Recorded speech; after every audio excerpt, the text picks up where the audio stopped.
प्रणनानाम् आलयं करुणालयं नमामि भगवत्पादं शंकरं लोकशंकरं त्यागमूर्तिं तपोनिष्ठं शारदार्चन तत्परं सच्चिदानंद योगींद्रं ಪ್ರತ್ಯೇಕಂ ಪ್ರಣಾಮ್ಯಹಂ. ಮೊಟ್ಟ ಮೊದಲಿಗೆ ಈ ಶ್ರೀಮಠದ ಶ್ರೀಗಳಾದ ಶ್ರೀ ಶ್ರೀ ಸ್ವಯಂ ಪ್ರಕಾಶ ಸಚ್ಚಿದಾನಂದ ಸರಸ್ವತಿ ಮಹಾಸ್ವಾಮಿಗಳಿಗೆ ಪಾದಗಳಿಗೆ ಭಕ್ತಿಪೂರ್ವಕವಾಗಿ ನಮಸ್ಕರಿಸುತ್ತಾ, ದಿನಾಂಕ 26ನೇ ತಾರೀಕು ಶುರುವಾದ ಈ ದೃಢವಾದ ಕಾರ್ಯಕ್ರಮವು 4ನೇ ದಿನಕ್ಕೆ ಇಂದು ಕಾಲಿಟ್ಟಿದೆ. ಆಯುರ್ವೇದ ಚಿಕಿತ್ಸೆಯನ್ನ ಜನರಲ್ ಪ್ರಾಕ್ಟೀಸ್ ನಲ್ಲಿ ಯಾವ ರೀತಿ ಉಪಯೋಗಿಸಬೇಕು ಅಂತ ಹೇಳಿ ಹಲವಾರು ರಿಸೋರ್ಸ್ ಪರ್ಸನ್ಗಳು ಮತ್ತು ಗೆಸ್ಟ್ ಸ್ಪೀಕರ್ಸ್ ಬಂದು ಮತ್ತು ಅವರ ಎಕ್ಸ್ಪೀರಿಯನ್ಸ್ ಮೇಲೆ, ಅವರ ಪರಿಣಿತಿಯ ಮೇಲೆ ಹಲವಾರು ವಿಷಯಗಳನ್ನ ನಮ್ಮೊಟ್ಟಿಗೆ ಹಂಚಿಕೊಂಡ್ರು ಮತ್ತು ಮುಂದಿನ ದಿನಗಳಲ್ಲಿ ಈ ಎಲ್ಲಾ ವಿಷಯಗಳನ್ನ ಕ್ರಮೇಣವಾಗಿ ನಾವು ಅದನ್ನ ಹಂತ ಹಂತವಾಗಿ ಪ್ರಾಕ್ಟೀಸ್ ಮಾಡ್ತಾ ಆಯುರ್ವೇದ ಕ್ಷೇತ್ರಕ್ಕೆ ನಾವೆಲ್ಲರೂ ಕೊಡುಗೆ ನೀಡ್ತೀವಿ ಅಂತ ಹೇಳಿ ಈ ಸಮಯದಲ್ಲಿ ಸಂಕಲ್ಪ ಮಾಡ್ತಾ ಈ ಸಮಾರೋಪ ಕಾರ್ಯಕ್ರಮನ ನಾವು ಶುರು ಮಾಡೋಣ. ಮೊಟ್ಟ ಮೊದಲಿಗೆ ಕಾರ್ಯಕ್ರಮದ ಶುಭಾರಂಭಕ್ಕಾಗಿ ನಾವೆಲ್ಲರೂ ಎದ್ದು ನಿಂತು ಧನ್ವಂತರಿ ಪ್ರಾರ್ಥನೆ.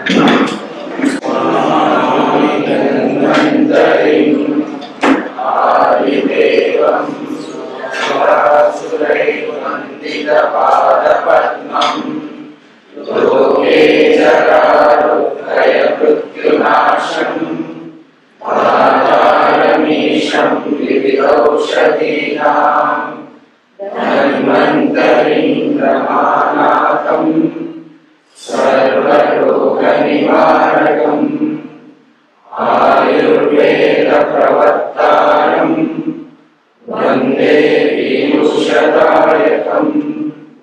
सर्वे जनाः सुखिनो भवन्तु, सर्वे सन्तु निरामयाः, सर्वे भद्राणि पश्यन्तु, मा कश्चित् दुःखभाग् भवेत्. ಓಂ ಶಾಂತಿ ಶಾಂತಿ ಶಾಂತಿ.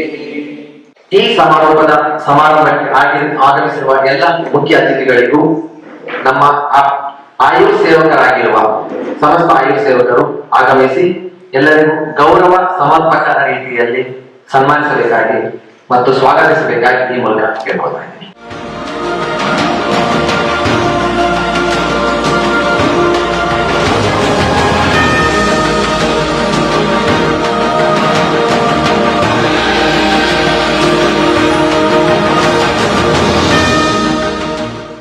ಸಂಹಿತೆಗಳು ನಮಗೆ ದಾರಿದೀಪ ಮತ್ತು ದೀಪದ ಸಮಾನ.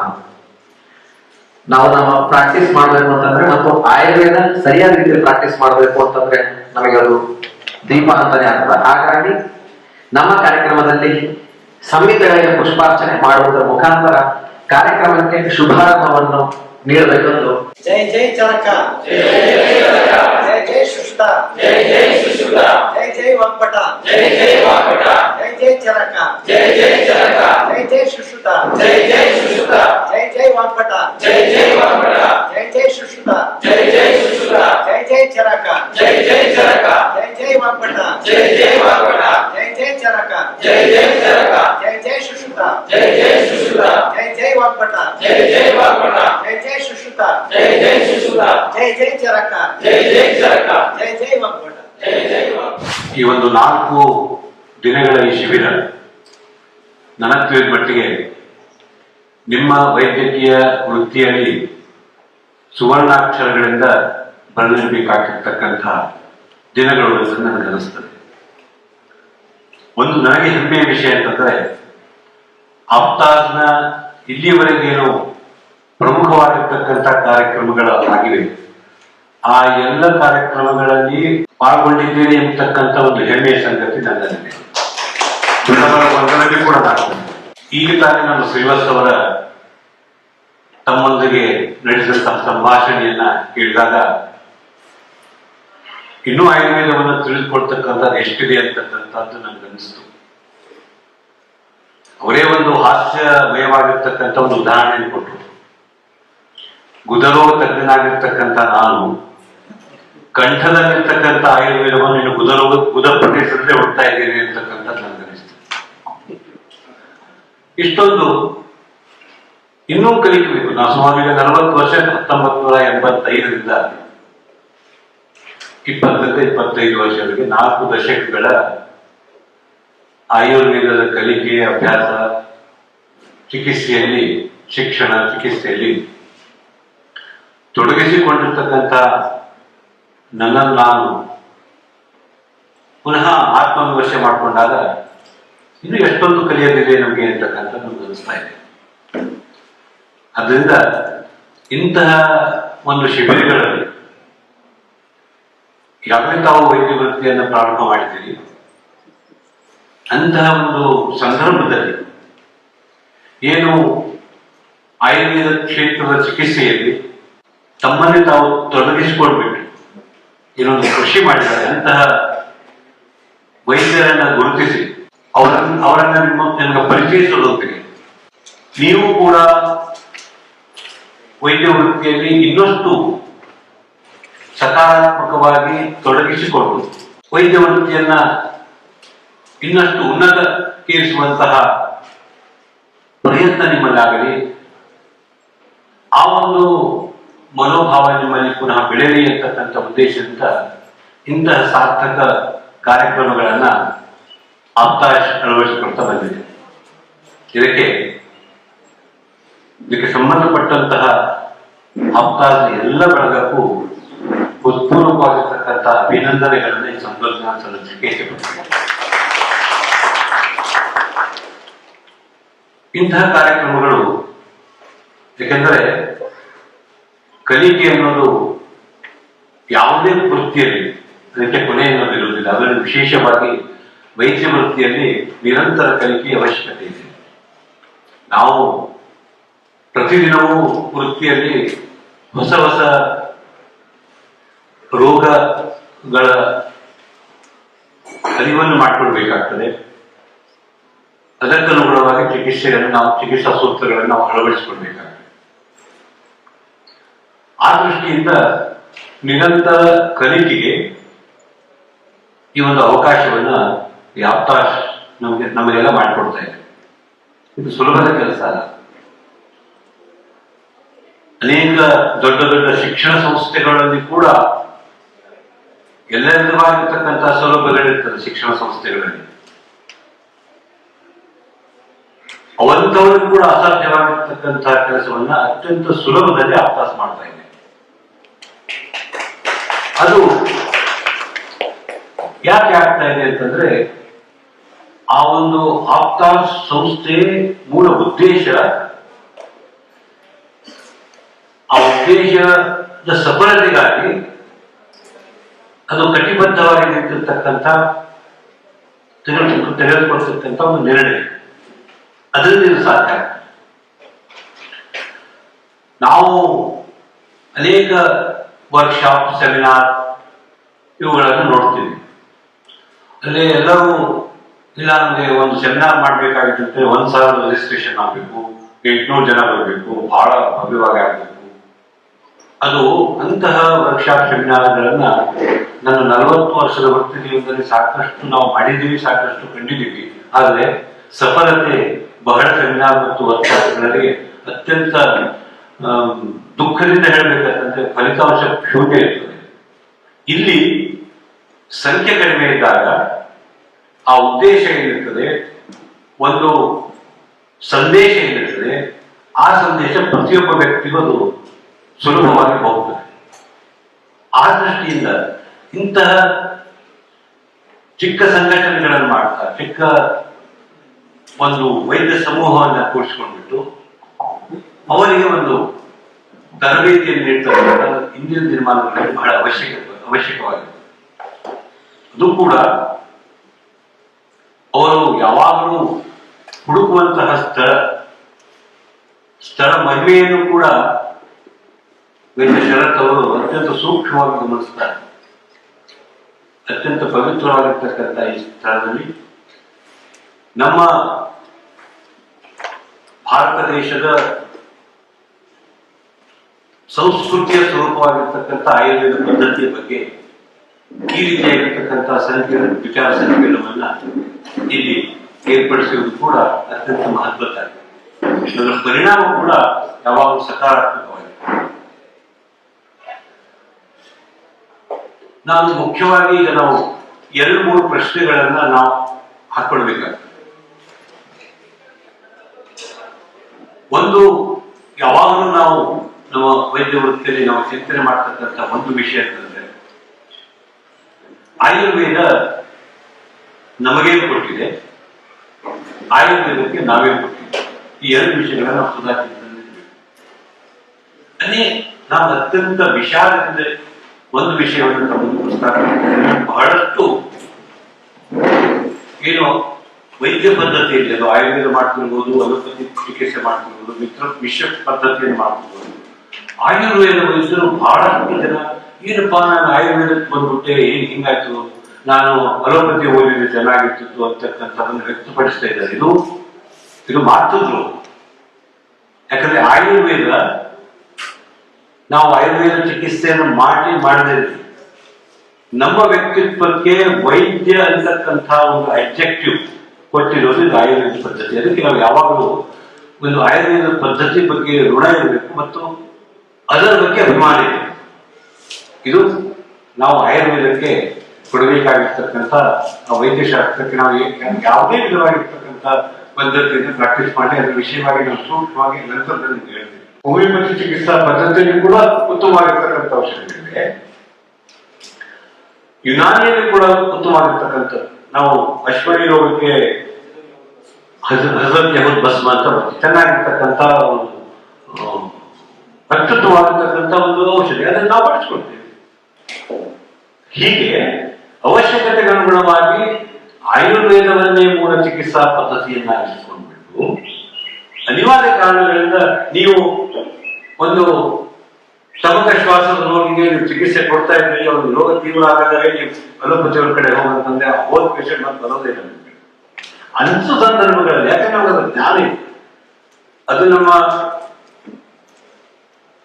ನಮ್ಮ ಶಿಕ್ಷಣದಲ್ಲಿ ಅಳವಡಿಸಿಕೊಂಡಿದ್ದಾರೆ. ಆ ಒಂದು ದೃಷ್ಟಿಯಿಂದ ಅದನ್ನೇ ಪ್ರಮುಖವಾಗಿ ಮಾಡಿದ್ರೆ ನಾವು ಇಂತಹ ಶಿಬಿರಗಳ ಮೂಲಕ ನಮ್ಮ ವೃತ್ತಿ ಜೀವನದಲ್ಲಿ ಕ್ರಮೇಣವಾಗಿ ಬದಲಾವಣೆ ಅಂತ ಬಂದ್ರೆ, ಸ್ವಾಮೀಜಿಯವರು ಹೇಳ್ತಾ ಇದ್ರು, ಅವರ ಭಾರತ ಸಂಸ್ಕೃತಿಯನ್ನ ಪ್ರತಿಬಿಂಬಿಸ್ತಕ್ಕಂಥ ಅವರ ಕಾರ್ಯಕ್ರಮಗಳನ್ನು 1000 ವರ್ಷಗಳವರೆಗೆ ಎಲ್ಲ ಮಠಾಧಿಪತಿಗಳು ಕಂಡುಕೊಂಡಿದ್ದಾರೆ.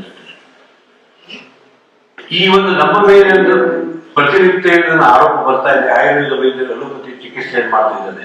ಇದನ್ನ ಪ್ರತಿಯೊಬ್ಬರು ನಾವು ಮಾಡಿಕೊಂಡ್ರೆ ಮುಂದಿನ ಕೇವಲ 1 ದಶಕದಲ್ಲಿ 10 ವರ್ಷಗಳಲ್ಲಿ ಈ ಒಂದು ದೋಷಾರೋಪಣೆ ನಮ್ಮ ಮೇಲೆ ಬರ್ತಾ ಇದೆ, ಸಂಪೂರ್ಣವಾಗಿ. ಆದ್ದರಿಂದ ನಾವು ಈ ಒಂದು ಶಿಬಿರದಲ್ಲಿ ತಾವೆಲ್ಲ ಬಂದಿದ್ದೀರಿ. ನಿಮ್ಮ ಚಿಕಿತ್ಸೆ ವಿಧಾನದಲ್ಲಿ ಆಯುರ್ವೇದ ಚಿಕಿತ್ಸೆಯನ್ನು ಯಾವ ರೀತಿಯಾಗಿ ಅಳವಡಿಸಿಕೊಳ್ಳಬೇಕು ಅಂತಕ್ಕಂಥದ್ದನ್ನ ಯಾರು ಬಂದಿದೆ ರಿಸೋರ್ಸ್ ಪರ್ಸನ್ಗಳಲ್ಲಿ ಹೇಳಿದ್ದಾರೆ, ಅವರು ಅದರಲ್ಲಿ ಯಶಸ್ಸನ್ನು ಕಂಡು, ಆ ಚಿಕಿತ್ಸಾ ಪದ್ಧತಿಯಲ್ಲಿ ಯಶಸ್ಸನ್ನು ಕಂಡು ಅಪಾರ ಅನುಭವವನ್ನು ಹೊಂದಿ ಅವರ ಅನುಭವವನ್ನು ನಿಮ್ಮೊಂದಿಗೆ ಹಂಚಿಕೊಂಡಿದ್ದಾರೆ. ಅದರ ಲಾಭ ನಿಮ್ಗೆ ಆಗಬೇಕು. ಇದಷ್ಟು ನೀವು ಇನ್ ಮುಂದೆ ಏನು ಕ್ರಮೇಣವಾಗಿ ನಿಮ್ಮ ಆಯುರ್ವೇದ ಚಿಕಿತ್ಸಾ ಪದ್ಧತಿಯಲ್ಲಿ, ನಿಮ್ಮ ವೈದ್ಯಕೀಯ ವೃತ್ತಿಯಲ್ಲಿ ಆಯುರ್ವೇದ ಚಿಕಿತ್ಸಾ ಪದ್ಧತಿಗಳನ್ನ ಅಳವಡಿಸಿಕೊಳ್ತಾ ಹೋದಾಗ ಮಾತ್ರ ಇಂತಹ ಒಂದು ಶಿಬಿರದ ಆಯೋಜನೆ ಏನು ಉದ್ದೇಶ ಇರ್ತದೆ ಅಥವಾ ಯಾವ ಉದ್ದೇಶದಿಂದ ಆಪ್ತ ಸಂಘಟನೆ ತನ್ನ ಕಾರ್ಯವನ್ನು ಮಾಡ್ತಾ ಇದೆ. ಆಯುಷ್ ಫೆಡರೇಷನ್ ಆಫ್ ಇಂಡಿಯಾ ಸ್ಥಾಪನೆಗೊಂಡು ಈಗ ಕರ್ನಾಟಕ ರಾಜ್ಯದಾದ್ಯಂತ ಅನೇಕ ನೋಂದಾಯಿತ ಆಯುರ್ವೇದ ಸದಸ್ಯರುಗಳನ್ನು ಮಾಡಿಕೊಂಡ್ಬಿಟ್ಟು ಅವರ ಒಂದು ವೈದ್ಯ ವೃತ್ತಿಯಲ್ಲಿ ಕಾನೂನಿನ ದೃಷ್ಟಿಯಿಂದ ಯಾವುದೇ ತೊಡಕುಗಳು ಬರಕೂಡದು ಅಂತಕ್ಕಂಥ ದೃಷ್ಟಿಯಿಂದ ಅನೇಕ ರಾಜ್ಯಗಳಲ್ಲಿ ಮಿಶ್ರ ಪದ್ಧತಿಗೆ ಅನುಮತಿ ದೊರಕಿದ್ದಾಗೂ ಕೂಡ ದುರದೃಷ್ಟವಶಾತ್ ನಾವು ಕೇವಲ ಅವಶ್ಯಕವಾಗಿರ್ತಕ್ಕಂಥ ಇನ್ನು ಎಮರ್ಜೆನ್ಸಿ ಕಂಡೀಷನ್ ಅಲ್ಲಿ ಅಲ್ಪ ಅಲೋಪತಿ ಔಷಧಗಳನ್ನು ಬಳಸಲಿಕ್ಕೂ ಕೂಡ ನಮ್ಮ ಸರ್ಕಾರ ನಮ್ಮ ಮನೆಗೆ ಸ್ಪಂದನೆ ಮಾಡದೇ ಇರ್ತಕ್ಕಂಥ ಸಂದರ್ಭಗಳಲ್ಲಿ ಈಗೇನು ಬೇರೆ ರಾಜ್ಯಗಳಲ್ಲಿ ಮತ್ತು ನ್ಯಾಯಾಲಯಗಳಲ್ಲಿ ಇರ್ತಕ್ಕಂಥ ಏನು ಕೇಸಸ್ ಇವೆ ಅವುಗಳನ್ನು ಉದಾಹರಣೆಯಾಗಿ ಇಟ್ಕೊಂಡು ತಮ್ಮೆಲ್ಲರ ರಕ್ಷಣೆಗಾಗಿ ಆಯುಷ್ ಫೆಡರೇಷನ್ ಆಫ್ ಇಂಡಿಯಾ ಕಾರ್ಯವನ್ನು ಮಾಡ್ತಾ ಬಂದಿದೆ. ಆಗ ಉದ್ದೇಶ ಎಲ್ಲರೂ ಅನುಭೂತಿ ಪ್ರಾಕ್ಟೀಸ್ ಮಾಡಬೇಕು ಅಂತಕ್ಕಂಥದ್ದಿಲ್ಲ. ಅವಶ್ಯಕತೆ ಇದ್ದಾಗ ನಾವು ಮಾಡುವಂತಹ ಸಂದರ್ಭಗಳಲ್ಲಿ ಕಾನೂನಿನ ತೊಡಕುಗಳು ಬರಬಾರದು ಅಂತಕ್ಕಂಥ ದೃಷ್ಟಿಯಿಂದ ಎಲ್ಲ ವೈದ್ಯರ ಹಿತದ ದೃಷ್ಟಿಯಿಂದ ಆಯುಷ್ ಫೆಡರೇಷನ್ ಆಫ್ ಇಂಡಿಯಾ ಕಾರ್ಯನಿರ್ವಹಣೆ ಮಾಡ್ತಾ ಬಂದಿದೆ. ಅದಕ್ಕೂ ಕೂಡ ಈ ಸಂದರ್ಭದಲ್ಲಿ ಅಭಿನಂದನೆಗಳನ್ನು ಸಲ್ಲಿಸ್ತಾ ಇಂತಹ ಒಂದು ಕಾರ್ಯಕ್ರಮಗಳು ಮೇಲಿಂದ ಮೇಲೆ ಆಗಲಿ. ಒಂದು ಕೊನೆಯದಾಗಿ ಒಂದು ಸಮಾಜದ ಮಾತು ಸ್ಮಶಾನ ವೈರಾಗ್ಯ ಅಂತ ಹೇಳ್ತಾರೆ. ಯಾವಾಗಲೂ ಒಬ್ಬ ವ್ಯಕ್ತಿ ತೀರ್ಕೊಂಡಾಗ ಅವ್ನು ಸ್ಮಶಾನಕ್ಕೆ ಹೋಗ್ತೀವಿ, ಹೋಗಿ ಅವನ್ನೆಲ್ಲ ಶವ ಸಂಸ್ಕಾರ ಮಾಡುವುದು. ಏನಪ್ಪ ಜೀವನ ಇಷ್ಟೇ ಅಲ್ಲ, ಏನು ದುಡ್ಡು ಗಳಿಸಿ ಏನ್ ಮಾಡೋದು, ನಾವೆಲ್ಲ ಇಷ್ಟೆಲ್ಲ ಆಸ್ತಿ ಮಾಡಿರೋದು ಯಾರ ಸಲುವಾಗಿ, ಹೋಗ್ಬಿಡ್ತಲ್ಲ ಅಂತಕ್ಕಂಥ ಅದಕ್ಕೆ ಸ್ಮಶಾನ ವೈರಾಗ್ಯ ಅಂತ ಹೇಳ್ತಾರೆ. ಇಲ್ಲಿ ಬಂದಾಗ ಕೂಡ ಇದನ್ನೆಲ್ಲ ಕೇಳ್ಬಿಟ್ಟು ಇಲ್ಲೆಲ್ಲ ಅಷ್ಟೇ ಹಿಂಗ್ ಮಾಡಿ ಮತ್ತೆ ಹೋಗ್ಬಿಟ್ಟು ಇದನ್ನ ಬಂದ್ಬಿಟ್ರೆ ಅದಕ್ಕೆ ಸಫಲತೆ ಆಗಲಿಲ್ಲ. ಅದರಿಂದ ಆ ರೀತಿಯಾಗಿರ್ತಕ್ಕಂಥ ವೈರಾಗ್ಯವನ್ನು ಬೆಳೆಸಿಕೊಳ್ಳದೆ ನಿಮ್ಮ ವೃತ್ತಿಯಲ್ಲಿ ಆಯುರ್ವೇದವನ್ನು ಆದಷ್ಟು ಅಳವಡಿಸಿಕೊಂಡು ಅದರಿಂದ ರೋಗಿಗಳಿಗೂ ಕೂಡ ನಾವು ಸಹಾಯ ಮಾಡ್ತಾ ಇನ್ನಷ್ಟು ನಮ್ಮ ವೈದ್ಯ ವೃತ್ತಿಯಲ್ಲಿ ಯಶಸ್ಸನ್ನು ಗಳಿಸೋಣ ಮತ್ತು ಪುನಃ ಒಂದು ಆಪ್ತ ಸಮೀಪಟ್ಟಕ್ಕಂಥ ಕಾರ್ಯಕ್ರಮಗಳಲ್ಲಿ ನಾವು ಭಾಗಿಗಳಾಗಿ ಅವರಿಗೆ ಪ್ರೋತ್ಸಾಹವನ್ನು ನೀಡ್ತಾ ಎಲ್ಲ ರೀತಿಯಿಂದ ತನು ಮನ ಧನದಿಂದ ಶರತ್ತವ್ರು ಯಾಕೋ ನನ್ನ ಜನ ಕೇಳ್ತಾನೆ ಇಲ್ಲ, ಯಾವುದು ನನ್ನ ಕಡೆಯಿಂದ ಯಾವಾಗಲೂ ಯಾವುದೇ ಸಂದರ್ಭದಲ್ಲಿ ಈ ಒಂದು ಸಹಾಯ ಹಸ್ತ ಆಗ್ತಾ ಇರ್ತದೆ ಅಂತಕ್ಕಂಥ ಸಂತೋಷದಲ್ಲಿ ಹೇಳ್ತಾ ಪ್ರತಿಯೊಂದು ಕಾರ್ಯಕ್ರಮಕ್ಕೂ ನನಗೆ ಆಹ್ವಾನವನ್ನು ಕೊಟ್ಟು ಕಾರ್ಯಕ್ರಮದಲ್ಲಿ ಭಾಗವಹಿಸಲು ಅನುವು ಮಾಡಿಕೊಟ್ಟಂತಹ ವೈದ್ಯ ಶರತ್ ಅವರಿಗೂ ಮತ್ತು ಎಲ್ಲ ತಂಡಗಳಿಗೂ ಅನಂತ ಕೃತಜ್ಞತೆಗಳನ್ನು ಸಲ್ಲಿಸುತ್ತಾ ನಮಗೆಲ್ಲರಿಗೂ ನಮ್ಮ ಮುಂದಿನ ವೃತ್ತಿ ಜೀವನ ಆಯುರ್ವೇದ ವೈದ್ಯಕೀಯ ವೃತ್ತಿಯಿಂದ ನೀವು ಯಶಸ್ಸಿನ ಉತ್ತುಂಗಕ್ಕೆ ಆ ಹನುಮಂತರಲ್ಲಿ ಪ್ರಾರ್ಥಿಸುತ್ತಾ ನನ್ನ ಮಾತಿಗೆ ಇವತ್ತು ನಾವು ಬಹಳಷ್ಟು ಒಂದು ಸಂಕೀರ್ಣವಾದಂತ ಒಂದು ಸಂದರ್ಭದಲ್ಲಿ ನಾವೆಲ್ಲ ಆಯುಷ್ ವೈದ್ಯರು ವಿಶೇಷವಾಗಿ ಕರ್ನಾಟಕ ರಾಜ್ಯದಲ್ಲಿ ಇವತ್ತು ನಮ್ಮ ವೃತ್ತಿಯನ್ನ ಬಹಳಷ್ಟು ಜಾಗರೂಕತೆಯಿಂದ ಒಂದು ಹೆದರಿಕೆಯಿಂದ ಅಥವಾ ಒಂದು ಭಯದ ವಾತಾವರಣದಲ್ಲಿ ನಾವೆಲ್ಲ ಆಯುಷ್ ವೈದ್ಯರು ವೃತ್ತಿಯನ್ನ ವಿಶೇಷವಾಗಿ ಖಾಸಗಿ ವೈದ್ಯರು ನಡೆಸುವಂತ ಸಂದರ್ಭ ಇವತ್ತು ದಿನನಿತ್ಯ ನಾವು ನನ್ನ ಯಾವತ್ತೂ ಕಳಕಳಿ ಮತ್ತು ಜವಾಬ್ದಾರಿ ನನ್ನ ವೃತ್ತಿ ನಿರತ ಎಲ್ಲ ಆಯುಷ್ ವೈದ್ಯರ ಒಂದು ರಕ್ಷಣೆ ಮಾಡುವುದಾಗಲಿ, ಅವರಿಗೆ ಆತ್ಮಸ್ಥೈರ್ಯ ತುಂಬುವುದಾಗಲಿ, ಅವರಿಗೆ ಕಾನೂನಾತ್ಮಕವಾದಂತ ಹೋರಾಟದಲ್ಲಿ ಅವರ ಜೊತೆಯಲ್ಲಿ ನಿಂತು ಅವರನ್ನ ಅದರಿಂದ ಹೊರಗೆ ತರುವುದಾಗಲಿ ಮಾಡುವಂತ ಜವಾಬ್ದಾರಿ ನನ್ನ ಆಯುಷ್ ಫೆಡರೇಷನ್ ಆಫ್ ಸಂಘಟನೆಯ ಮೇಲೆ ಇದೆ. ನಾನು ಇವತ್ತು ಕೆಲವೊಂದು ವಿಷಯಗಳನ್ನ ಬಹಳ ವಿಷಾದದಿಂದ ಹೇಳಬೇಕಾಗ್ತದೆ. ಯಾಕೆ ಈ ಸಂದರ್ಭ ನಮ್ಮ ಆಯುಷ್ ವೈದ್ಯರಿಗೆ ಒದಗಿ ಬರ್ತಾ ಇದೆ. ಇವತ್ತು ನಮ್ಮ ಆಯುಷ್ ಕಾಲೇಜುಗಳು ಅಥವಾ ಮಹಾವಿದ್ಯಾಲಯಗಳು ನಮ್ಮ ವಿದ್ಯಾರ್ಥಿನಿ ಸಮಯದಲ್ಲಿ ಅವರು ಹೊರಗೆ ಬಂದ ಮೇಲೆ ಆತ್ಮಸ್ಥೈರ್ಯದಿಂದ ಅವರ ವೃತ್ತಿಯನ್ನ ನಾವು ಕಲಿತುಕೊಂಡಂತ ಪದ್ಧತಿಯಲ್ಲಿ ನಾವು ಪಡೆದಂತ ಪದವಿಯಿಂದ ಮುಖಾಂತರ ನಡೆಸಲಿಕ್ಕೆ ನಮಗೆ ಯಾಕೆ ಆಗ್ತಾ ಇಲ್ಲ.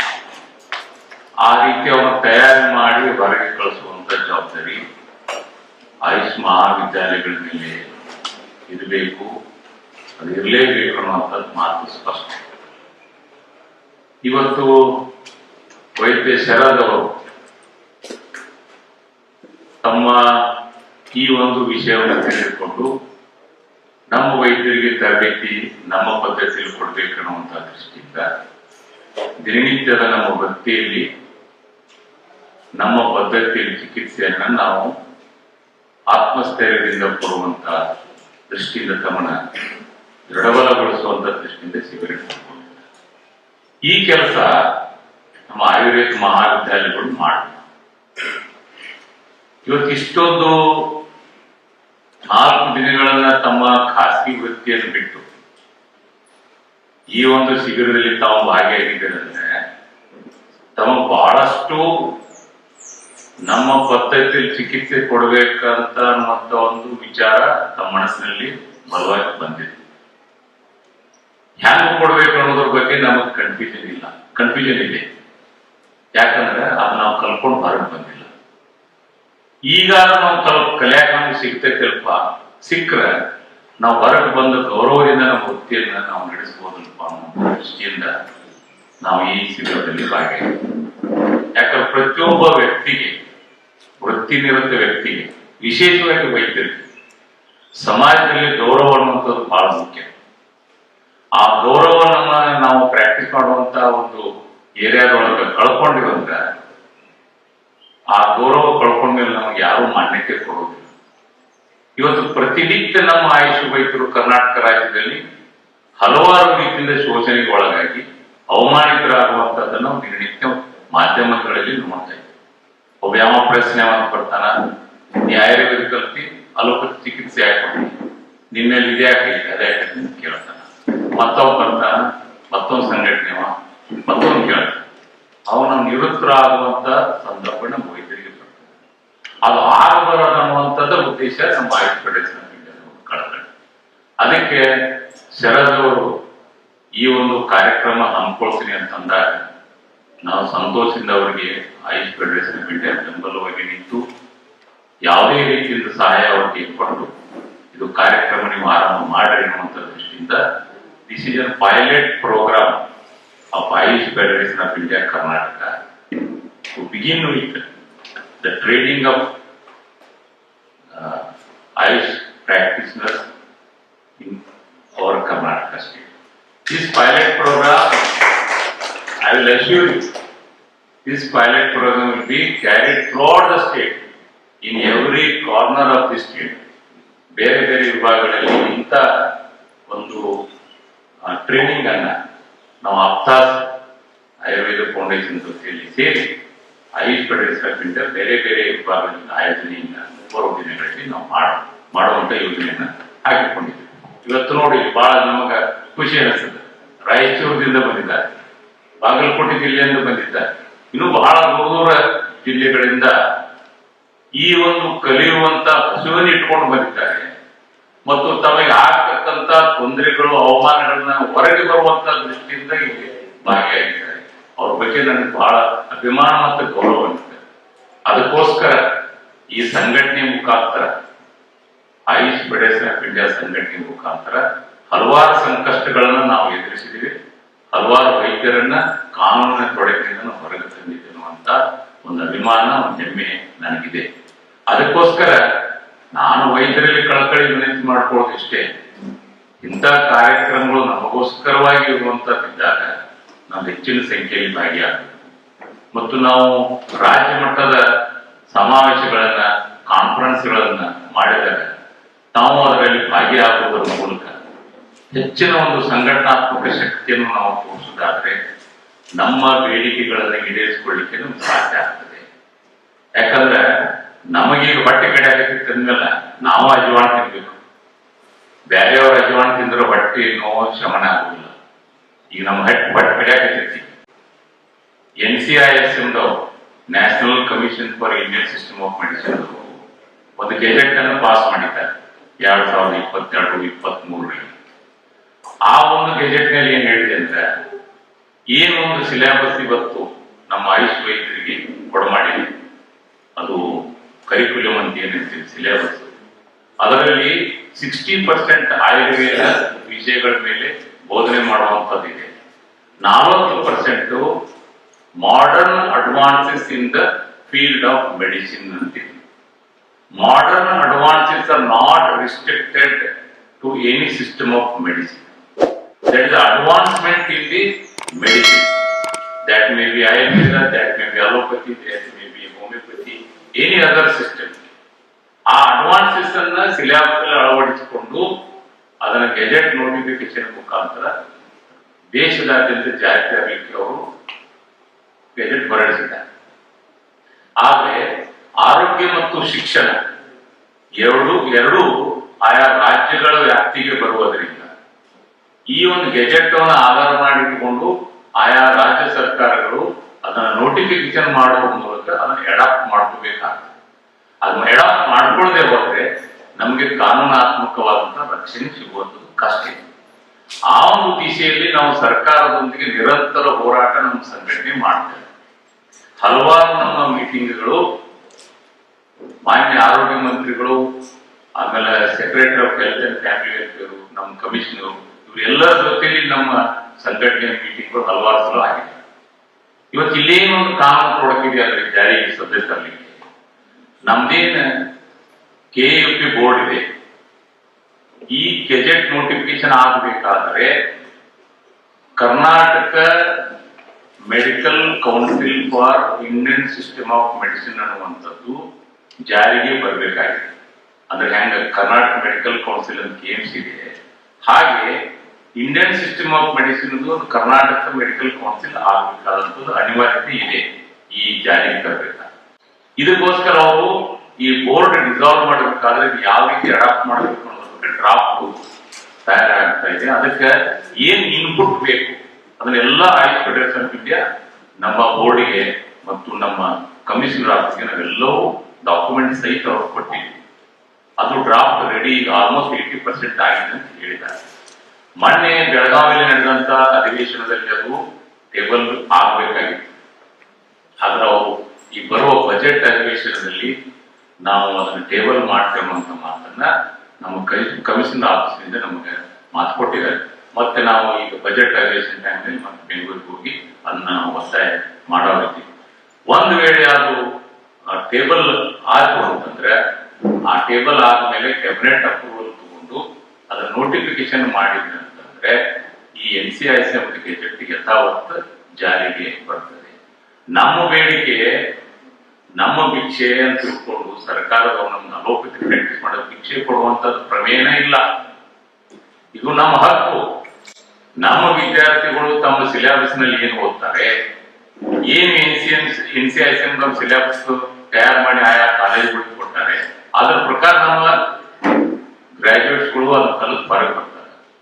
Based on their teaching and training they can practice in their day to day practice ಅನ್ನುವಂಥದ್ದು ಹೇಳ್ತಾರೆ, ಕಾಯ್ದೆ ಹೇಳ್ತಾರೆ.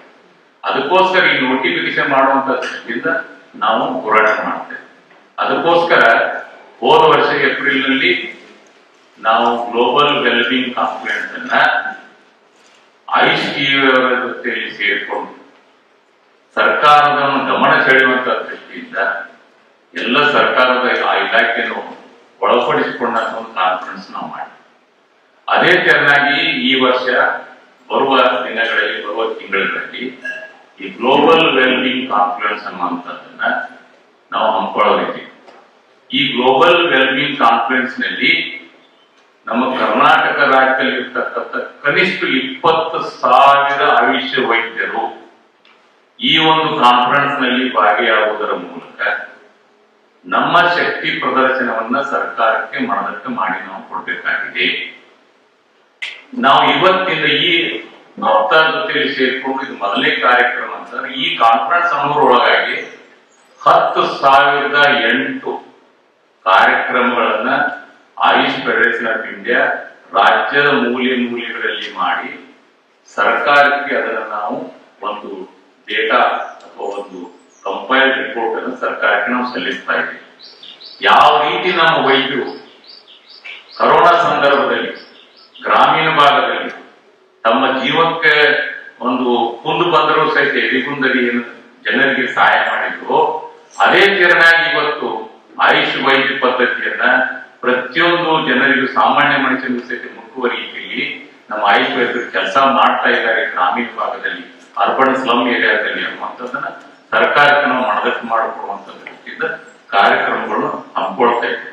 ಅದಕ್ಕೋಸ್ಕರ ಮಿತ್ರರೇ, ಎಲ್ಲೇ ತಾವು ಕಾರ್ಯಕ್ರಮ ಹಮ್ಮಿಕೊಂಡು ಎಲ್ಲೇ ತಾವು ಪ್ರಾಕ್ಟೀಸ್ ಮಾಡ್ತಿದ್ರು ಸಹಿತ ಇಂಥ ಒಂದು ಬ್ಯಾನರ್ ಅನ್ನ ತಮ್ಮ ಆಸ್ಪತ್ರೆಯಲ್ಲಿ, ನಮ್ಮ ಆಸ್ಪತ್ರೆ ಹೊರಗೆ ಒಂದು ನೇತು ಹಾಕಿ ಕಾನ್ಫರೆನ್ಸ್ ಆಗುವವರೆಗೆ ಅದರ ಆಕ್ಷನ್ ಫೋಟೋಗಳನ್ನ ನೀವು ನಮ್ಮ ರಾಜ್ಯ ಘಟಕಕ್ಕೆ ಕಳಿಸಿದ್ರೆ ಅದನ್ನೆಲ್ಲ ಕಂಪೈಲ್ ಮಾಡಿ ವೈದ್ಯರು ಎಲ್ಲಿ ಯಾವ ಏರಿಯಾದಲ್ಲಿ ಪ್ರಾಕ್ಟೀಸ್ ಮಾಡ್ತಾರ, ಅವ್ರು ಏನೇನು ದಿನನಿತ್ಯ ಎಷ್ಟು ಪೇಷಂಟ್ ನೋಡ್ತಾರೆ ಏನು ಅನ್ನುವಂಥದ್ರ ಡೇಟಾ ನಾವೆಲ್ಲ ಕಂಪೈಲ್ ಮಾಡಿ ಸರ್ಕಾರಕ್ಕೆ ನಾವು ಕೊಡ್ತೀವಿ.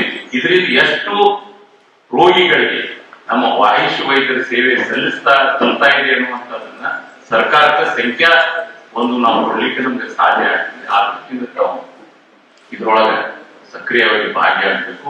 ಇವತ್ತು ಆಯುಷ್ ಟಿವಿ ಅವರು ಉಪಾಧ್ಯಕ್ಷರಾದಂತಹ ಶ್ರೀ ಹರೀಶ್ ಆರ್ ಅವರಿದ್ದಾರೆ. ಅವ್ರ ಜೊತೆ ಮೊನ್ನೆ ಒಂದು ಬೆಂಗಳೂರಲ್ಲಿ ಕಾರ್ಯಕ್ರಮಕ್ಕೆ ಹೋದಾಗ ಅವ್ರು ಹೇಳಿದ್ರು, ಇವತ್ತು ಹಲವಾರು ದೃಶ್ಯ ಮಾಧ್ಯಮಗಳಿರ್ಬೋದು ಅಥವಾ ಪ್ರಿಂಟ್ ಮಾಧ್ಯಮ ಇರ್ಬೋದು, ಟಿವಿಗಳು, ಪ್ರಿಂಟ್ ಮೀಡಿಯಾ, ಅವ್ರ ಜೊತೆಯಲ್ಲಿ ಒಂದು ಕಾಮನ್ ಒಂದು ಪ್ಲಾಟ್ಫಾರ್ಮ್ ನಾವು ಕ್ರಿಯೇಟ್ ಮಾಡ್ಕೊಂಡಿದ್ದೀವಿ. ಸೆಲ್ಫ್ ಡಿಕ್ಲೇರ್ಡ್ ಜರ್ನಲಿಸ್ಟ್ಗಳು ಬರ್ತಾರೆ. ನಾವು ಅಧಿಕೃತ ಏನ್ ಪತ್ರಿಕೆಗಳಿದಾವೆ, ಅಧಿಕೃತ ಏನ ಟಿವಿ ಚಾನೆಲ್ಗಳಿದಾವೆ, ಇವನ್ನೆಲ್ಲನೂ ಸೇರಿ AFI ಇದೆ ಆಯುಷ್ ಜೊತೆಯಲ್ಲಿ ಸೇರಿ ನಮ್ಮ ಎಲ್ಲ ಆಯುಷ್ ವೈದ್ಯರ ಹಕ್ಕುಗಳ ಬಗ್ಗೆ ಅವ್ರಿಗೆಲ್ಲ ಮನವರಿಕೆ ಮಾಡಿಕೊಟ್ಟು ಯಾವುದೇ ಮಾಧ್ಯಮಗಳು ಬಂದು ನಮ್ಮ ಆಯುಷ್ ವೈದ್ಯರಿಗೆ ತೊಂದರೆ ಕೊಟ್ಟರು ಸಹಿತ ಅದರ ಮುಖಾಂತರ ಅವ್ರ ರಕ್ಷಣೆ ಕೊಡುವಂತ ಒಂದು ಯೋಜನೆಯನ್ನು ನಾವು ಹಮ್ಮಿಕೊಂಡಿದ್ದೇವೆ. ದಯವಿಟ್ಟು ನೀವು ಎದೆಗುಂದರೆ ಎದುರು ಕಾಲಿಲ್ಲ. ಇವತ್ತು ದಿನದ 24 ಗಂಟೆ ಯಾವಾಗ ಬೇಕಾದ್ರೂ ತಮಗೆ ಸಂಕಷ್ಟ ಬಂದಾಗ ನಮ್ಮ ಜಿಲ್ಲಾ ಘಟಕ ಇರ್ಬೋದು, ತಾಲೂಕು ಘಟಕ ಇರ್ಬೋದು, ರಾಜ್ಯ ಘಟಕಗಳಿಗೆ ಸಂಪರ್ಕ ಮಾಡಿದರೆ ತಮಗೆ ಪರಿಹಾರ ಕೊಡುವಂತದ್ದು ಆಶ್ವಾಸನೆಯನ್ನ ಇವತ್ತು ಈ ವೇದಿಕೆ ಮುಖಾಂತರ ನಮ್ಗೆ ಕೊಡ್ತೇವೆ. ಇವತ್ತು ರಾಯಚೂರು ಜಿಲ್ಲೆಯವರಿಗೆ ಬಂದಿದ್ದಾರೆ. ರಾಯಚೂರು ಜಿಲ್ಲೆಯಲ್ಲಿ ನಮ್ಗೆ ಸಾಕಷ್ಟು ವೈದ್ಯರಿಗೆ ಸಂಕಷ್ಟ. ಇವತ್ತು ಜಿಲ್ಲಾಧಿಕಾರಿಗಳು ಇರ್ಬೋದು, ಜಿಲ್ಲಾ ಪೊಲೀಸ್ ಅಧಿಕಾರಿಗಳು ಇರ್ಬೋದು, ಹಲವಾರು ಪತ್ರಿಕಾಕರ್ತರು ಇರ್ಬೋದು, ಎಲ್ಲರಿಗೂ ಸಹಿತ ನಮ್ಮ ಸಂಘಟನೆ ಮುಖಾಂತರ ನಾವು ಹೋರಾಟ ಮಾಡಿ ಅವರಿಗೆ ನ್ಯಾಯ ಒದಗಿಸಿಕೊಡುವಂತ ಕೆಲಸ ನಮ್ಮ AFI ಅವರಿಗೆ ಮಾಡಿ ಪ್ರಾಕ್ಟೀಸ್ ಮಾಡಿ.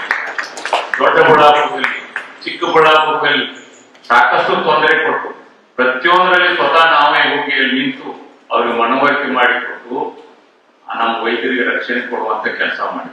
ಮೊನ್ನೆ ಯಾವುದೋ ಒಂದು ಸಂಘಟನೆಯವರು ಸಾಕಷ್ಟು ಬೆಂಗಳೂರಲ್ಲಿ ದಾಖಲೆ ಮಾಡಿದ್ರು.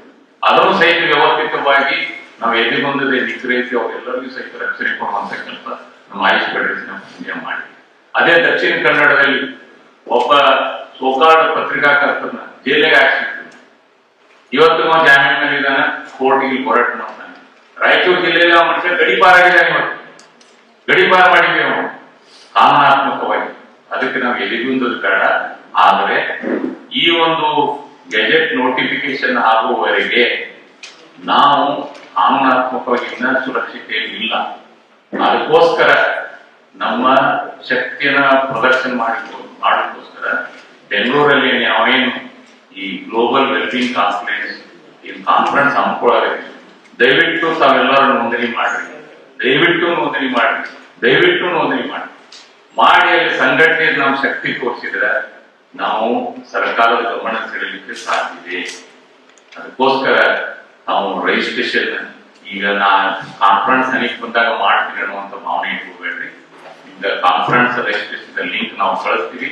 ಆ ಲಿಂಕ್ನಾಗ ಎಂಟ್ರಿ ಆಗಿ ನಾವು ರಿಜಿಸ್ಟ್ರೇಷನ್ ಮಾಡ್ವಿ ಮತ್ತು ತಮ್ಮ ಗೆಳೆಯರಿಗೆ ಎಲ್ಲರಿಗೂ ಸಹಿತ ಅದರಲ್ಲಿ ನೋಂದಣಿಯಾಗಿ ಒಬ್ಬ ಅಧಿಕೃತ ಡೆಲಿಗೇಟ್ ಆಗಿ ಭಾಗಿಯಾಗಿ ನಮ್ಗೆ ನಾನು ಆಹ್ವಾನ ಕೊಡ್ತಾ ಇದ್ದೀನಿ. ಅದಕ್ಕೆ ಇನ್ನು ಬೇರೆ ಬೇರೆ ನಮ್ಮ ಜಿಲ್ಲೆ ಮತ್ತು ತಾಲೂಕುಗಳ ಮಟ್ಟದಲ್ಲಿ ಇಂಥ ಕಾರ್ಯಕ್ರಮಗಳ ಮುಂಬರುವ ದಿನಗಳಲ್ಲಿ ನಾವು ಹಮ್ಮಿಕೊಳ್ಳಲಿದ್ದೇವೆ. ಮತ್ತು ಸಂಘಟನೆಯಲ್ಲಿ ನೀವು ಸದಸ್ಯರಾಗಿ ಸಂಘಟನೆಯಲ್ಲಿ ಸಕ್ರಿಯವಾಗಿ ಭಾಗವಹಿಸಿ ಮತ್ತು ಸಂಘಟನೆಯನ್ನು ಹೆಚ್ಚಿಗೆ ಒಂದು ಮಜಬೂತ್ ಮಾಡಿದ್ರೆ, ಶಕ್ತಿಯುತವಾಗಿ ಮಾಡಿದ್ರೆ ಅದು ತಮ್ಮ ರಕ್ಷಣೆಗೆ ನಿಲ್ತದೆ ಅನ್ನುವಂತ ಮಾತನ್ನು ಈ ಸಂದರ್ಭದಲ್ಲಿ ಹೇಳ್ತಾ ನಮ್ಮ ವೈದ್ಯ ಎಲ್ಲ ಪದಾಧಿಕಾರಿಗಳಿಗೆ ಇಲ್ಲಿ ಬರಮಾಡಿಕೊಂಡು ನಮಗೆ ಆದರಾತಿಥ್ಯವನ್ನು ನೀಡಿ ಮತ್ತು ನಮ್ಮ ಒಂದು ಸೇವೆಯನ್ನು ತಾವು ಪಡೆದುಕೊಳ್ಳೋದಕ್ಕೆ ನಾವು ದೊಡ್ಡವರಾಗಿ ತಿಳ್ಕೊಂಡು ನಾನು ಭಾವಿಸ್ತೇನೆ. ಅದಕ್ಕೆ ಮುಂಬರುವ ದಿನಗಳಲ್ಲಿ ತಮ್ಮ ಸೇವೆ ಇನ್ನೂ ರಾಜ್ಯದಲ್ಲಿ ಮೂಲೆಗಳಲ್ಲಿ ನಾವು ಒಯ್ಯೋದಿದ್ದೀವಿ. ಇವತ್ತು ರಾಷ್ಟ್ರ ಮಟ್ಟದಲ್ಲಿ ನಮ್ಮ ಆಯುಷ್ ಟಿವಿಯ ಮುಖಾಂತರ ಈ ಕಾರ್ಯಕ್ರಮಗಳನ್ನ ಬಿತ್ತನೆ ಮಾಡ್ತೀವಿ. Because AYUSH TV going PAN India. AYUSH TV ಅವರು ಇವತ್ತು ಒಂದು ನ್ಯೂಸ್ ಚಾನೆಲ್ ಅನ್ನು ಆರಂಭ ಮಾಡೋಗಿದ್ದಾರೆ. ಅದಕ್ಕೋಸ್ಕರ ಕೆಲವೊಂದಿಷ್ಟು ಅವಧಿಯನ್ನ ಆಯುಷ್ ಫೆಡರೇಷನ್ ಆಫ್ ಇಂಡಿಯಾ ಮೀಸಲಿಡುವಂತ ವ್ಯವಸ್ಥೆಯನ್ನು ಸಹಿತ ನಾವು ಗುತ್ತಿಗೆ ಮಾಡ್ಕೊಂಡಿದ್ದೀವಿ. ನಮ್ಮ ವೈದ್ಯರ ತೊಂದರೆಗಳ ಬಗ್ಗೆ ಡಿಸ್ಕಷನ್ ಆಗೋದಾಗ್ಲಿ ಅಥವಾ ಚರ್ಚೆ ಆಗೋದಾಗ್ಲಿ, ಕಾನೂನಾತ್ಮಕವಾದಂತ ಒಂದು ಪರಿಹಾರ ಸಿಗುವಂತದ್ದಾಗಲಿ ನಾವು ಟಿವಿಗಳ ಮುಖಾಂತರ, ಮಾಧ್ಯಮಗಳ ಮುಖಾಂತರ ಮಾಡುವಂತ ಕೆಲಸ ನಾವು ಮಾಡ್ತಾ ಇದ್ದೀವಿ. ಅದಕ್ಕೆ ದಯವಿಟ್ಟು ತಾವೆಲ್ಲರೂ ಸಂಘಟಿತರವಾಗಿರಿ. ಜೈ AFI, ಜೈ ಕರ್ನಾಟಕ. ಪ್ರಪ್ರಥಮವಾಗಿ ಈ ಒಂದು ದೃಢಬಲ 2.0 ಇದರ ಒಂದು ಯಶಸ್ಸಿಗೆ ಒಂದು 3 cheers ಆಗ್ಬೋದಾ? Hip hip hip hip hip hip. Ophthal ತಂಡಕ್ಕೆ ಒಂದು 3 cheers ಆಗ್ಬೋದಾ? Hip hip hip hip hip hip. ಧನ್ಯವಾದ. ಯಾವುದೇ ಸಂದರ್ಭದಲ್ಲಿ ಇಂತಹ ಕಾರ್ಯಕ್ರಮಗಳು ಮುಂಬರುವ ದಿನಗಳಲ್ಲಿ, ನಾನು 2 ದಿನಗಳ ಹಿಂದೆನೆ ಹೇಳಿದ್ದೆ, ನಮ್ಮ ಅಧ್ಯಕ್ಷರು ಮತ್ತು ಸಲಹಾ ಸಮಿತಿಯ ಅಧ್ಯಕ್ಷರು ಅವರ ಒಪ್ಪಿಗೆ ಇಲ್ಲದೇನೆ ಆಲ್ರೆಡಿ ನಾನು ಅನೌನ್ಸ್ ಮಾಡಿದೆ. ಆದ್ರೆ ಅವ್ರು ಏನೋ ಮಾತನಾಡಿದ್ರೆ ಆ ಒಂದು ಕಾರ್ಯಕ್ರಮವನ್ನ ರಾಜ್ಯದ ಮೂಲೆಯಲ್ಲಿ ಕೂಡ ಮಾಡ್ತೀನಿ ಅಂತಕ್ಕಂಥದ್ದನ್ನ ಒತ್ತಿ ತಮ್ಮ ಮುಂದೆ ಮುದ್ರೆಯನ್ನ ಇಟ್ಟರು. ಹಾಗಾಗಿ ಖಡಾಖಂಡಿತವಾಗಿ ಶರದವರೇ ಧೈರ್ಯದಿಂದ ಮುಂದುವರೆಯಿರಿ. ಈ ಕಾರ್ಯಕ್ರಮಗಳನ್ನ ಕರ್ನಾಟಕದಾದ್ಯಂತ ಅವಶ್ಯಕತೆ ಇರುವಂತ ಎಲ್ಲ ವೈದ್ಯರಿಗೂ ನಾವು ಮುಟ್ಟಿಸುವಂತದ್ದಾಗ್ಲಿ. ನಾ ತಿಳ್ಕೊಂಡಿದ್ದೆ ಬಾಳೆಹಣ್ಣು ಎಲ್ಲರಿಗೂ ಸಿಗ್ತೈತಿ, ಇವತ್ತು ಆಶೀರ್ವಾದದಾಗ ಹೆಂಗ್ ಸಿಕ್ತು ಹಂಗ ಆಯುರ್ವೇದದ ಬಾಳೆಹಣ್ಣು ಸರಳವಾಗಿ ಸಿಗ್ತೈತಿ. ಇಲ್ಲಿ ಬಂದ್ರೆ ಆ ಬಾಳೆಹಣ್ಣು ತಗೊಂಡು ಹೋಗ್ಬೋದು ನಾವು. ಅಂದ್ರೆ ಸಿಂಪ್ಟಮ್ಸು ಈ ಕಡೆ ಚಿಕಿತ್ಸೆ, ಸಿಂಪ್ಟಮ್ಸು ಚಿಕಿತ್ಸೆ. ಅದ್ರದ್ದು ಅಷ್ಟೇ ಆಗ್ಲಿಲ್ಲ, ಆ ಬಾಳೆಹಣ್ಣನ್ನ ಸುಲಿದು ಸಣ್ಣದಾಗಿ ತುಂಡು ತುಂಡು ಮಾಡಿ ಅದಕ್ಕೆ ಹಾಲು ಸಕ್ಕರೆ ಬೆರೆಸಿ ಸಿಹಿಯಾದ ಒಂದು ಪಾಯಸದಂತಹ ಒಂದು ಸಿಹಿ ಪದಾರ್ಥವನ್ನ ಈ ಶಿಬಿರದಲ್ಲಿ ನೀವೆಲ್ಲರೂ ಅನುಭವಿಸಿದ್ದೀರಿ ಅಂತಕ್ಕಂಥ ಅನುಭವ ನನಗಾಗಿದೆ, ನಿಮಗೂ ಆಗಿದೆ ಅನ್ಕೊಂಡಿದ್ದೀನಿ. ಗುರುಗಳು ಆಶೀರ್ವಾದ ಮಾಡುವಾಗ ಪಟಪಟನೇ ಒಂದು 4 ಲೈನ್ಗಳನ್ನು ಬರದೆ ಅದು ಅಪೂರ್ಣ ಆಯ್ತು. ಆದ್ರೂ ಅದನ್ನು ಸಂಪೂರ್ಣ ಮಾಡಿ ಅದಕ್ಕೆ ಹೇಳ್ಬಿಟ್ಟೆ. ಅದನ್ನೇ ವಾಪಸ್ ಹೇಳಿ, ತುಂಗೆಯ ತಟದ ವಿಹಾರದಲ್ಲಿ ಶ್ರೀ ಆದಿಶಂಕರರ ಆಶ್ರಯದಲ್ಲಿ ಆಯುರ್ವೇದವ ಬಳಸಿ ಬೆಳೆಸುವ ನಿರ್ಧಾರದಲ್ಲಿ ಸ್ವಯಂ ಪ್ರೇರಿತರಾಗಿ ಗುರುವಿನ ಆಶೀರ್ವಾದದಲ್ಲಿ, ಸ್ವಯಂ ಪ್ರೇರಿತ, ಯಾರು ಫೋರ್ಸ್ ಮಾಡಲಿಲ್ಲ, ನಾವೇ ಬಂದಿದ್ದು, ಗುರುವಿನ ಆಶೀರ್ವಾದ ಇದ್ದದ್ದು. ಸರಸ್ವತಿಯ ಪುತ್ರರಿಂದ ಶಾಸ್ತ್ರವ ಅರಿತು, ಯಾರ್ಯಾರೆಲ್ಲ ಎಕ್ಸ್ಪರ್ಟ್ಸ್ ಇದ್ದಾರೆ ಅವರೆಲ್ಲರಿಂದ ನಾವು ಶಾಸ್ತ್ರವನ್ನ ಕಲಿತ್ವಿ. ನುರಿತ ವೈದ್ಯರಿಂದ ಅನುಭವವ ಕಲಿತು, ವಿವಿಧತೆಯಲ್ಲಿ ಎಲ್ಲರೂ ಆಪ್ತರಾಗಿ ಬೆರೆತು. ಆಪ್ತಾಸ್ವತಿಯಿಂದ ನಾವೆಲ್ಲರೂ ಆಪ್ತರಾದ್ವಿ. ಎಲ್ಲೆಲ್ಲೋ ಇದ್ವಿ, ಪರಿಚಯ ಇರಲಿಲ್ಲ ಎಷ್ಟೋ ಜನಕ್ಕೆ. ನಾವೆಲ್ಲ AFI ವೈದ್ಯರೆಂಬ ಭಾವನೆಯ ಹೊತ್ತು ಇನ್ನು ಮುಂದೆ ತಾವೆಲ್ಲರೂ AFI ಸಂಘಟನೆಗೆ ಬರ್ತೀರಿ ಅಂತಕ್ಕಂಥ ವಿಶ್ವಾಸದೊಂದಿಗೆ ಜ್ಞಾನ ಯಾಗವ ಹೂಡಿ ದೃಢ ಸಂಕಲ್ಪವ ಮಾಡಿ ನಮ್ಮ ಜೀವನ ಶಾಸ್ತ್ರ ಯಾವುದು? ಆಯುರ್ವೇದ.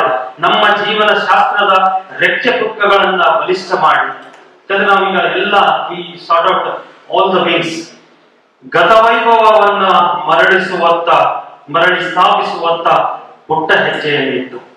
ವಾಪಸ್ ಆಯುರ್ವೇದದ ಗ್ಲೋರಿ ಏನಿತ್ತು ಅದನ್ನ ರೀಇನ್ಸ್ಟೇಟ್ ಮಾಡೋದಕ್ಕೆ ಒಂದು ಸಣ್ಣ ಪ್ರಯತ್ನ ಇಲ್ಲಾಯಿತು. ಕಬ್ಬಿಣದ ಕಷ್ಟದ ವಿಷಯಗಳನ್ನ ತನ್ನ ಶರದವರು ತನ್ನ ಶರದಿಯಿಂದ ಚುಚ್ಚಿ ಮಂಜಿನಂತೆ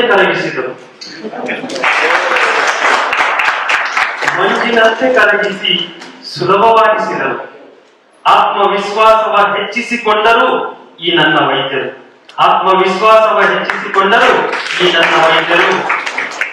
ಸಾಕಾರವಾಯಿತು ಕಂಡ ಕನಸು ಆಪ್ತಾದ್ರಿಂದ AFI ಸೋಮರಾಜನ ಹೃದಯ ತುಂಬಿತು ಸಾರ್ಥಕತೆಯಿಂದ.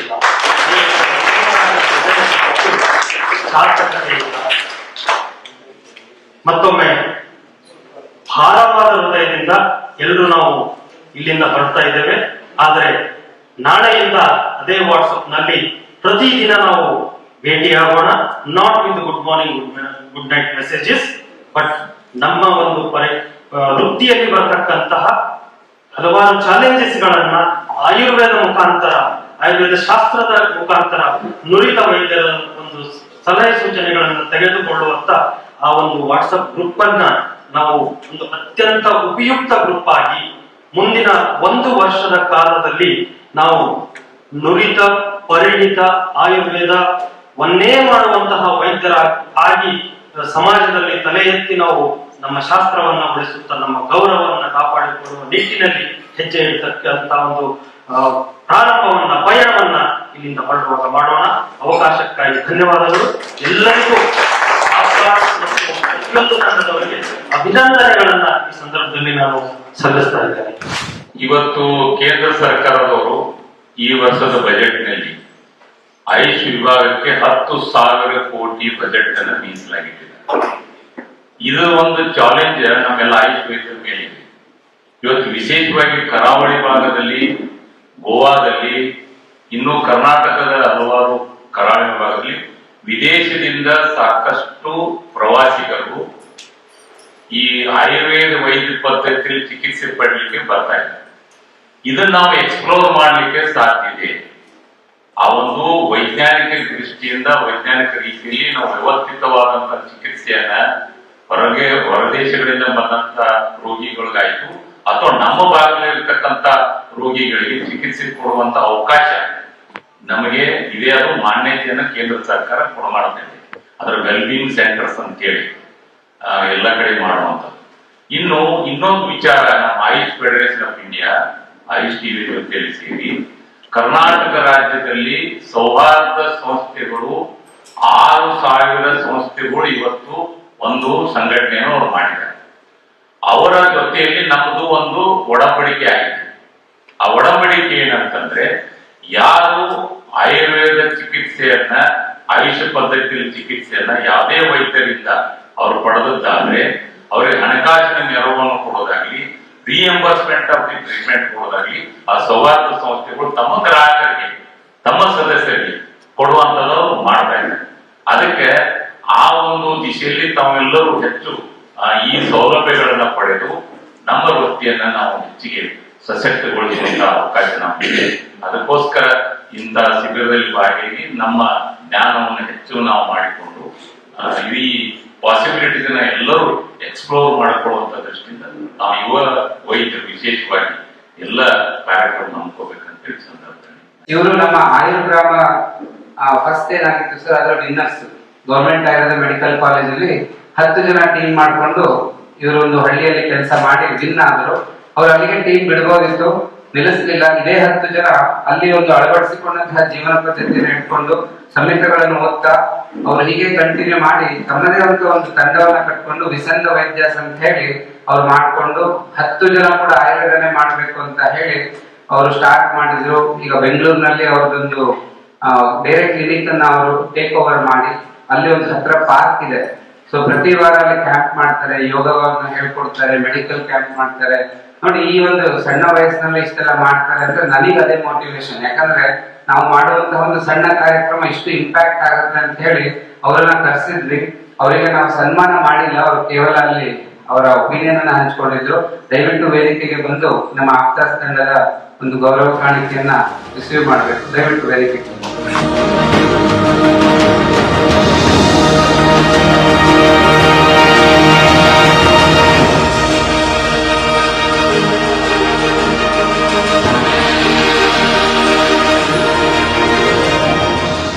ಎಲ್ಲದಕ್ಕೂ ಮೈನ್ ಆಗಿ ನಾನೊಂದು ಥ್ಯಾಂಕ್ಸ್ ಹೇಳಲೇಬೇಕು ಅಂದ್ರೆ, ನಾನೀಗ ವರ್ಕ್ ಮಾಡ್ತಾ ಇರುವಂತಹ college Rashmi institute of Ayurvedic medical science Kudligi.